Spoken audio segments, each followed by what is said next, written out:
everyone should feel comfortable in schools. However, in the Philippines, LGBTQ plus adolescents are all too often subjected to bullying, discrimination, a lack of LGBTQ plus related information, and in some cases, assault. These violations have the potential to cause serious and long-term harm to students, as well as impede their right to education, which is protected under Philippine and international law. In light of this, here's what our guest for today has to say regarding these issues. Hi, my name is Isabel Hernandez, but you can call me Isa. I'm a 118 marketing major from DLSU Manila, and I'm also the director for communications for DLSU Prism, which is Lasalle's premier LGBTQ organization. So ito medyo tricky question kasi to some extent, there is queer representation in Philippine media. It's present, diba? It's there, we see it, but it is also somehow lacking.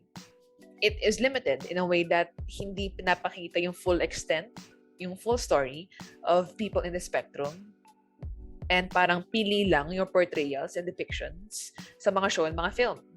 So while there is the acknowledgement of people in the LGBT spectrum, we only see a very, very small part of the entire story. So now we wonder, why is there a lack of queer representation? And there are many contributing factors, one being the existing politics behind the broadcast media companies. So it is the lack of opportunities available to queer storytellers, queer directors, queer actors, that the reality is that without the right connections, what are the odds of queer stories reaching mainstream media? And the answer for that is that the odds are very low. And another is the Philippines being a Catholic country. It somehow limits the discussion of queer stories and lived experiences because although people acknowledge the presence of queers, at the end of the day, we are just tolerated. We are not fully understood. We are not fully given the chance to have a platform. And as a result, we do not live a happy life.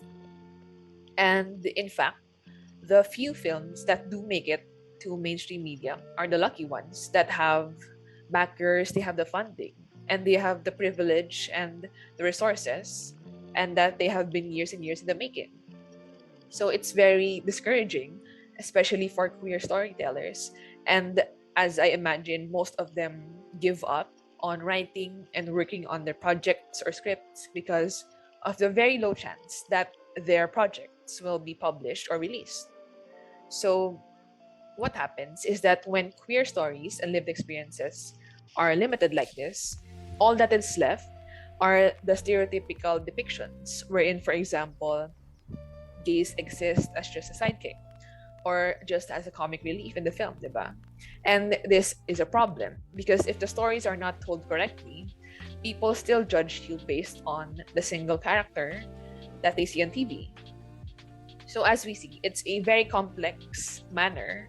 It's a very complex problem in a way na hindi kayang i-dissect yung lack of queer representation to just one factor. It is always a range of factors, and it's important that when we try to solve and analyze these problems, we always look at the bigger picture and look at the many perspectives in it. So I, for one, did not grow up seeing queer people like me on TV and shows. So naturally, I was conditioned to believe that heterosexual and cisgender people were the norm. So these things, queer literature, queer movies, queer shows, I had to discover on my own na parang patago pa nga, diba? Because it seemed like a taboo topic when I was younger.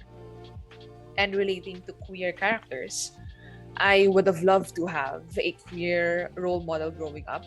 It would have brought me a sense of comfort and belongingness na hindi ko na-discover growing up in a Catholic and conservative household and even a Catholic school. And if I had representation on TV and movies, I would have been able to discover more of myself, to pinpoint my gender identity, my sexual orientation at a much earlier age. And also, I think I would have sparked conversations with my family, my parents, and my friends about coming out, diba? And in media, we often see straight individuals, and it makes queer people think, are we not worthy of the screen time? Are we not worthy of being the main characters? Are we just limited to being the queer best friend or comic relief for just a few scenes? And it's about proving that queerness is not a phase or something na isinasantabi lang. We are our own people with fully realized aspirations, dreams, and hopes. And so I believe that the lack of representation is similar to telling queer kids that you're not allowed to have a choice. You have to live a life in a specific manner or else you'll be an outcast. And hindi dapat ganun talaga. We have to affirm queer people's existence, that we are not alone in this world. Your struggles are valid, your existence is valid, and that there are many other people like you. And as queer people, we have to be safe spaces for each other because sometimes we are all that we have left. That's just the reality of it. And if there were more positive and accurate depictions of queer people in media, there would have been a safer and more open environment where it is easier to talk about queer policies, such as the SOGI bill, talking about queer rights and lived experiences. So in essence, the lack of accurate portrayals in the media, it just limits the rights and opportunities that queer people have because the public now has a very limited, if not wrong, perception about them. And now being critical and mindful of the media that we consume and that we put out is already a big step in protecting our queer brothers and sisters. So one is the stereotyping of gay men or homosexual men. And an early example is Dolphy's Jack and Jill in 1954. So it depicts that all gay men are flamboyant, all of them are outspoken, all of them love fashion and beauty pageants, and all of them have a feminine side to them.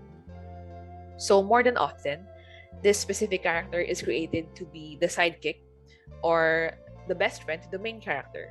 So it is only a limited portrayal of them, diba? And then relating to this trope is another stereotype, which is the butch lesbian who is a tomboy. These are the lesbians who have short hair, who acts and speaks in a masculine way. So when in reality, not all lesbians are tomboys and not all tomboys are lesbians. And I find that Filipinos use the word bakla as a blanket terminology that they use to generalize people in the spectrum. And the problem with it is that it does not respect or properly acknowledge people's SOGI, and it paints queer people as just having this specific set of qualities and that they are not allowed to be anything other than this. So the good thing is that what we are seeing now in modern media is that LGBT storytellers are being given recognition in a way that they're able to reconstruct and remake LGBT tropes and depictions. So what is our takeaway here is that queer stories deserve queer people behind the camera.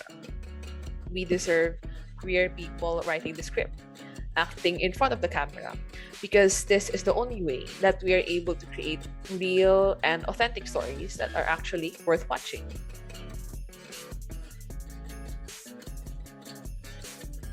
So we can perceive these effects into two aspects, internal and external conflicts. The internal conflict is that it makes queer people question themselves. So for example, as a queer person, if I do not see my specific gender identity in film, does that mean that my sexuality and gender is just a phase? Does it mean that it is only short-lived and I'm meant to be heterosexual or cisgender, diba? So it's that these archetypes limit what I can be and how I can express myself. And as a result, I become confused and undecided of my SOGI. I cannot be my true self because there is a lingering fear na baka pagtawanan ako. Baka hindi ako tanggapin na mamahal ko sa buhay kasi iba ako, di ba? And more than often, this pushes queer people to hide their true selves, their sexuality, and their gender. And then on the other hand, the external conflict is that these archetypes promote 𝐄𝐩𝐢𝐻-based discrimination. So people view LGBT people as less than them, and that they are undeserving of the same rights and opportunities as them. And the reality is that many of our LGBT brothers and sisters have been subject to killings, torture, and violence. And that the sad truth is that sometimes when queer people do not conform and act the way that society wants us to be, they view us as disposable and unworthy of living. And this is where the power of media comes in. If media is able to perpetuate unrealistic and negative perceptions, then media is also the answer to reconstructing and removing these negative connotations and tropes. So I believe it's a long way to go for full acceptance of queer people, but I believe that somehow now we are on the right track. So one of my main criticisms is not having enough queer people working on queer films, that they are not the ones directing or acting or writing for the film. So an example of this is that one episode sa MMK, which features the real-life love story of two lesbians, Rowan Carrion and Tina Bowado, who were played by straight actresses, Jane Oineza and Natalie Hart. So yung naging issue dito, inamin ni Natalie na naasiwa siya or medyo nailang siya sa pag-portray ng lesbian character. And understandably, Tina and Rowan were disappointed because this was the story of their life and malalaman nilang pilit pala yung portrayal sa kanila.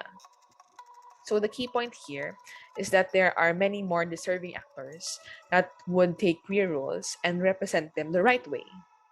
So the answer here is to put LGBT creators and artists on the job. It is the most effective strategy in also removing the negative stereotypes while also giving a platform to modern queer voices. And I firmly believe that we queer people are the ones most competent and talented to retell our stories and struggles, and we are the ones who experienced it. So naturally, we are the ones most qualified to retell our stories the right way and in our own time and pace. So I think the solution here is to simply give queer people a platform or a voice. We know na merong audience who craves for these stories. We know na merong deserving creators and storytellers who want to change the face of Philippine media. So I think the solution is to give them a chance to tell their own story in their own pace. So what can industries do? They can support queer film festivals such as 𝕝𝕝. They should promote them, give them funding, and give a chance and platform to up-and-coming LGBT actors, actresses, directors. And personally, I would love to see an LGBT love team reach the heights of those like 𝐄𝐩𝐢𝐬𝐿 or JP. That would be exciting, diba? And I know many of you guys have connections or positions sa mga school orgs, so why not give queer people a platform where they can talk about their works? We can have webinars, have our own film festivals or film viewing, invite queer directors, queer writers, have our own Pride Week celebration, diba? And I think, personally, as viewers of queer media, we can give feedback or criticism, maybe sa letterboxd or create vlogs or movie reviews. We can also host mga film viewing sa mga Discord communities, diba? So, I'm just trying to say that ang daming possibilities to honor and do your part in elevating queer discourse and queer media. And the important thing as queer people and allies is to do whatever we can in the time we are given with the resources we have. So, for example, just having this web series is another avenue for raising awareness and inspiring change, diba? So, let us not forget that while we strive for individual success and happiness, that we have to uplift each other as well. In recent years, Philippine authorities and school administrators have acknowledged that bullying of LGBTQ plus adolescents is a serious problem and have devised measures to counter it. The Department of Education, or DepEd, which regulates primary and secondary schools, passed a child protection policy in 2012 to combat bullying and discrimination in schools, including discrimination based on sexual orientation and gender identity.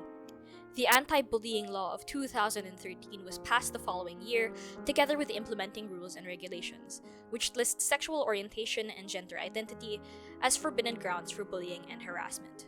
The approval of these measures sends a strong message that bullying and discrimination are unacceptable in educational institutions and should not be tolerated. However, while these policies appear to be powerful on paper, they have not been well implemented. Many LGBTQ+ students continue to be bullied and harassed at school due to a lack of effective implementation and monitoring, discriminatory policies that stigmatize and disadvantage LGBTQ+ students, as well as a lack of knowledge and resources on LGBTQ+ issues available in schools, exacerbate the negative treatment they receive from peers and teachers.